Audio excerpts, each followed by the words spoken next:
kampo ng depensa, sinusubukang ilihis ang mga ebidensya at katotohanan inilahad ng unang testigong iniharap ng prosekusyon sa impeachment trial, pero naging epektibo ang paraan ng prosekusyon sa paglalatag ng kasong may kinalaman sa pagbabanta ng vice-presidente sa first couple at kay dating House Speaker Martin Romualdez. Para ipaliwanag ang mahalagang punto sa unang linggo ng paglilitis, narito ang panayam ni Jana Madrid sa isang political analyst.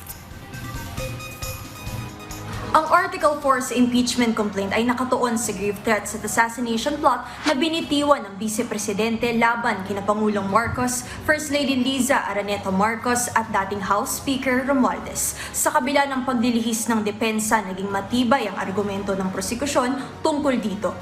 Huwag ka mag-alala, ma'am, sa security ko. Kasi may kinausap na ako na tao. Sabi ko sa kanya, pag pinatay ako, patayin mo si BBM, si Liza Araneta, at si Martin Romualdez. No joke. No joke. Nagbilin na ako, ma'am. Pag namatay ako, sabi ko, huwag ka pumigil na hanggang hindi mo mapatay sila.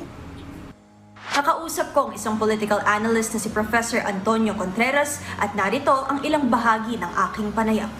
Pag ikaw ay magbabanta sa buhay ng Pangulo, klaro na it doesn't matter whether you were triggered.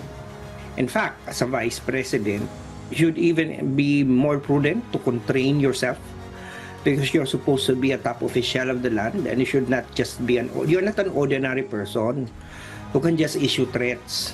You're second highest and you're threatening the highest. So, laro pang ang magiging parang pinakita ng Vice Presidente na hindi niya kayang kontrolin ang sarili niya. Kaganon. Kasi kapag nakaupo ka sa posisyon, tapos ang daming mga batiko sa iyo, I'm sure the President would also be receiving threats, right? I'm sure the President is also receiving a lot of criticisms and a lot of, negative pressures. So lahat naman ganun ng politiko eh. So pero kailangan sa kanila na batas tayo eh. Hindi po pwedeng labagin ng batas.